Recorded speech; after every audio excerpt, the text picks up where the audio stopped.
Hello everyone, I hope you're all well. Now today you're going to be comparing fractions where the denominators are all multiples of the same number. Okay, so first of all, we're going to find the equivalent fractions for each of these fractions. So we've got 2/5. I want to find out what is 2/5 in 15ths. Okay, so how many 15ths are there in 2/5? So when we're finding equivalent fractions, we use multiplication, remember? So whatever I do to the top, I do to the bottom. So what do we notice here? So you have 5 here, we've got 15. So what do I do? I'm going to multiply by 3. Because 5 multiplied by 3 gives me 15. And whatever I do to the bottom, I do to the top as well. So I'm going to multiply 2 by 3 as well, which gives me 6. So 2/5 is equal to 6/15. Here we've got 3/4. So how many 8s are there in 3/4? So again, I'm going to use multiplication. So how do I get from 4 to 8? I multiply by 2. Because 4 multiplied by 2 gives me 8. And here I'm going to multiply by 2 as well. Because whatever I do to the bottom, I do to the top. So 3 multiplied by 2 gives me 6. So 3/4 is equal to 6/8. They're equivalent fractions. Now here, you've got 2/7. So how many 14ths are there in 2/7? So I'm going to use multiplication again. So how to get from 7 to 14? I'm going to use multiplication. I'm going to multiply by 2. So whatever I do to the bottom, I do to the top. So I'm going to multiply by 2. So 2 multiplied by 2 gives me 4. So 2/7 is equal to 4/14. Now, we're going to compare these fractions using the greater than, less than, and equal to sign. So 2/3 and 5/5. Which is the larger fraction? Okay. So, yesterday you were finding a common denominator, but you had to change both fractions so they'd have the same denominator. But in these ones here that we're going to be doing, you will only have to change one of the fractions. And now we're going to see why. So, 2/3, 5/6. What do you notice about the denominators? Well, they're obviously not speaking the same language. Okay, so we've got a denominator of 3 and a denominator of 6. What do you notice about the relationship between these two denominators? So we know that all or both of these denominators, they're both multiples of 3, aren't they? And if we multiply 3 by 2, we get 6 in our times tables. So I'm going to change one of these fractions so I can have the same denominator. So which one do you think I'm going to change? So I'm going to change 2/3. Okay, I'm going to go with the smaller fraction and change it to the bigger denominator. So 2/3, how many 6 are there in 2/3? So just like we did in the other page, you're going to find the equivalent fraction and use multiplication. Right, so 3 multiplied by what number gives me 6? So 3 multiplied by 2 gives me 6. Whatever I do to the bottom, I do to the top. So 2 multiplied by 2 gives me 4. Okay, so 2/3 is equal to 4/6.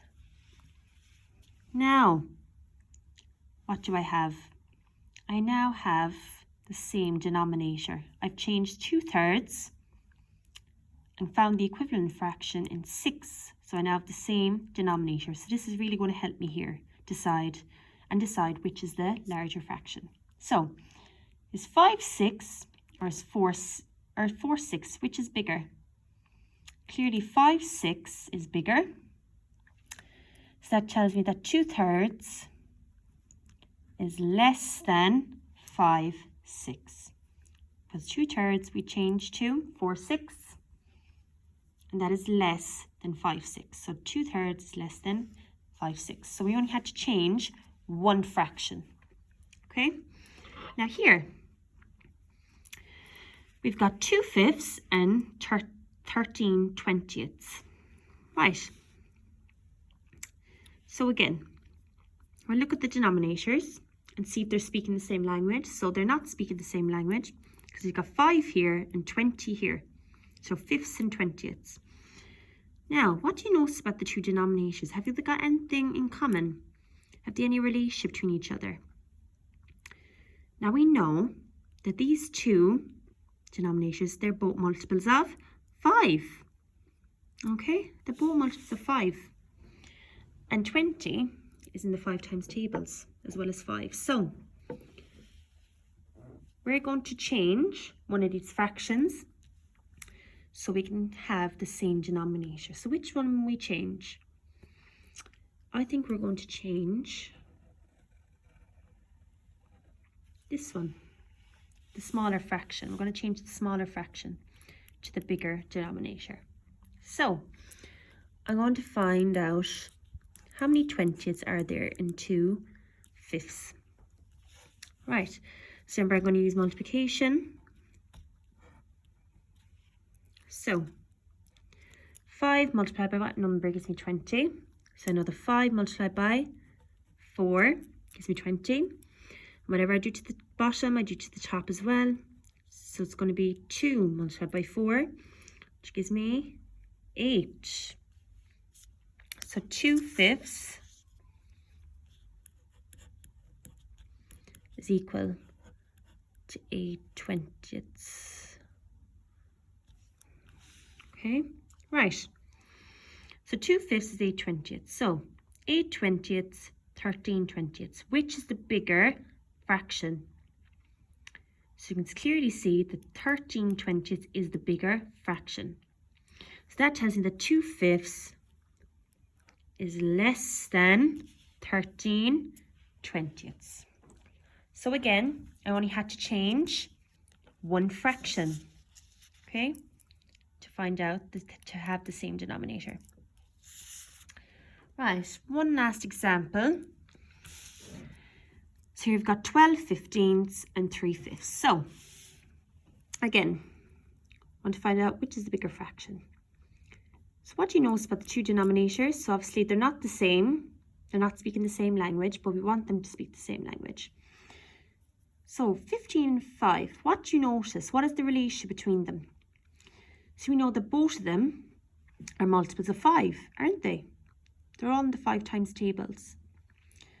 So I'm going to change one of these fractions again so I can have the same denominator. I'm going to find the equivalent fraction.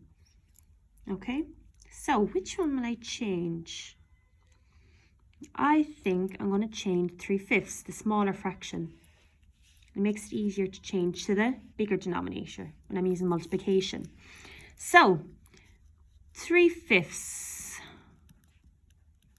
is equal to how many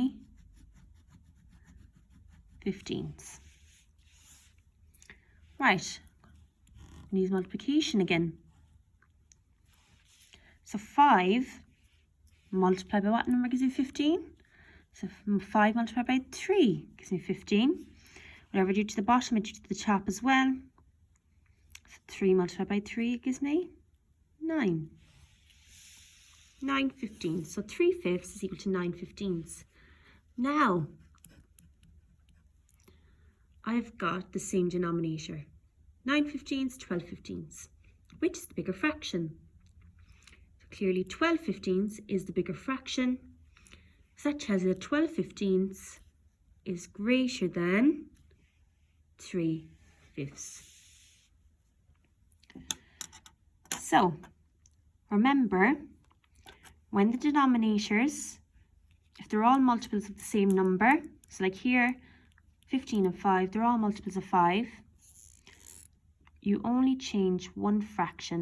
You don't have to change both fractions, okay? Because these two denominators, they have a relationship between each other, okay? So you only change one fraction. And maybe, or preferably, it's the smaller fraction that you change. Okay? So best of luck in your work. Bye for now.